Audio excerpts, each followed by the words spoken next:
दोस्तों नमस्कार, स्वागत है आप सभी का न्यूज लॉन्चर पर। इजरायली आर्मी चीफ के बयान से बेंजामिन नेतन्याहू की टेंशन बढ़ गई है।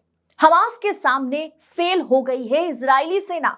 आर्मी चीफ के इस खुलासे ने एक तरीके से दुनिया में हड़कंप मचा दिया है। क्या अब नेतन्याहू को देना पड़ेगा इस्तीफा? ये सवाल इसलिए उठ रहा है कि इजराइल की आर्मी चीफ ने जांच की रिपोर्ट को जैसे ही सामने लाया और उन्होंने जो खुलासा किया उससे एक तरीके से नेतन्याहू की पसीने छूट गए। इजराइल की सेना ने माना है कि 7 अक्टूबर 2023 को हमास के हमले को रोकने में इजरायली सेना नाकाम रही। 7 अक्टूबर को हमास का इजराइल पर हमला और फिर इजराइल का हमास पर हमला। रूस यूक्रेन की जंग चल ही रही थी कि इस युद्ध ने दुनिया को फिर एक बार कपकपा दिया था। अब आर्मी चीफ कह रहे हैं कि जिम्मेदारी मेरी बनती है, इजरायली सेना की बनती है। सेना की जांच में यह पाया गया कि हमास के इरादों को ठीक से ना समझ पाने और गुट की क्षमताओं को कम आंकने के कारण इजराइल पर इतना बड़ा हमला हुआ है, जिसकी जिम्मेदारी पूरी तरीके से इजरायली सेना की है। दोस्तों, इस जांच रिपोर्ट से इजरायली प्रधानमंत्री बेंजामिन नेतन्याहू के मुश्किल भी बढ़ सकती है। इजराइल के एक बड़े तबके का यह मानना है कि 7 अक्टूबर 2023 को सिर्फ सेना इसकी जिम्मेदारी नहीं ले सकती। ये जिम्मेदारी सिर्फ सेना की नहीं है इस हमले की, बल्कि नेतन्याहू की विफल रणनीति भी इसके लिए कहीं ना कहीं जिम्मेदार है। दोस्तों, ये रिपोर्ट ऐसे समय में सामने आई जब गाजा में इजराइल और हमास के बीच जो युद्ध विराम है वो लागू हो रखा है। एपी की रिपोर्ट के मुताबिक, यानी आर्मी चीफ की रिपोर्ट के मुताबिक 7 अक्टूबर 2023 को हमास के हजारों हथियारबंद लड़कों ने इजराइल में हमला किया था। इस हमले में 1200 लोग मारे गए थे, इजरायली लोग मारे गए थे, और 251 लोगों को हमास के लड़के ने बंधक बना करके गाजा ले गए थे। और उसके बाद दोनों देशों के बीच किस तरीके से जंग छिड़ी हुई है, यह किसी से भी छिपा हुआ घटना नहीं है। इस इजराइल पर सबसे घातक हमलों में से इसे गिना जा रहा है। अब इजरायली सेना ने माना है कि 7 अक्टूबर 2023 को हुए हमले में उसकी कई कमियां हैं, खामियां हैं। उसने इस लेवल के हमले के लिए कतई इजरायली सेना तैयार नहीं थी। सोचिए किस तरीके से इजरायली सेना इस बात को कबूल कर रही है कि हम इतने बड़े हमले के लिए, हमारा देश जो है, हमारी सेना जो है, वो बिल्कुल भी तैयार नहीं थे। मिलिट्री प्लानर्स का मानना है कि हमास ज्यादा से ज्यादा 8 पॉइंट से ऑन फील्ड अटैक कर सकता है। जांच में पाया गया कि हमास के पास 60 से अधिक हमले के रास्ते थे और इसमें इजरायली इंटेलिजेंस पूरी तरीके से फेल साबित हुई।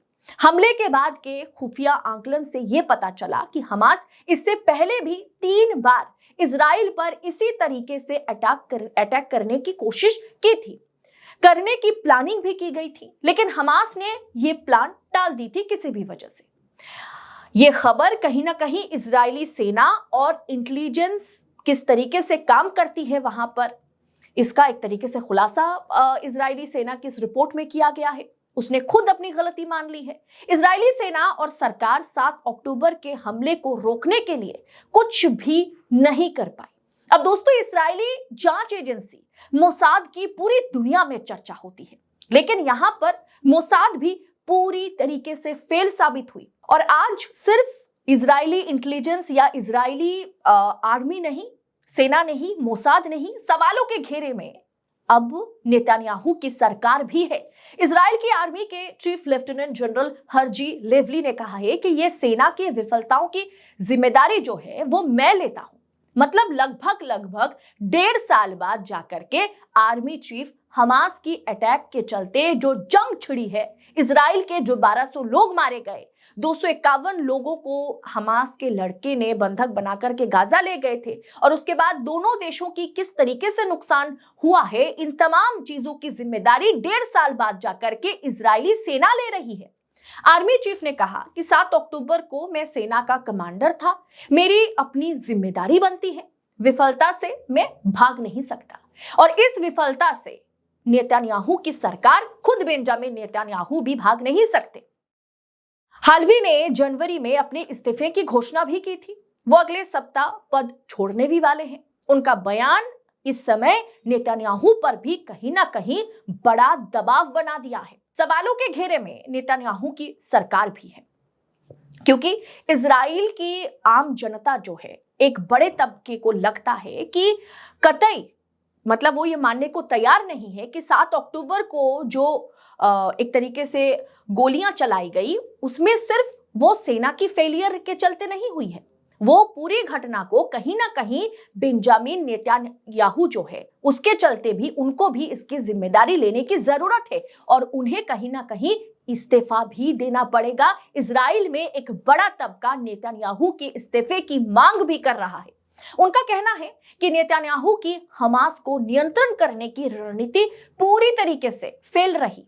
इसमें कतार को गाजा में पैसा भेजने की अनुमति देना भी शामिल है। इसमें भी नेतन्याहू जो है वो फेल साबित हुए। नेतन्याहू ने हमास के जो कंपिटिटर्स और इंटरनेशनल लेवल पर मान्यता प्राप्त फिलिस्तीनी प्राधिकरण को भी दरकिनार कर दिया था।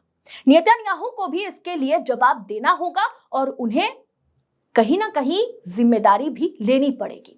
अब दोस्तों, नेतन्याहू अभी तक इन सवालों से बचते रहे। उनका कहना है कि वे युद्ध के बाद जवाब देंगे, अभी नहीं, युद्ध खत्म होने के बाद। फिलहाल तो दोनों देशों के बीच युद्ध विराम चल रहा है।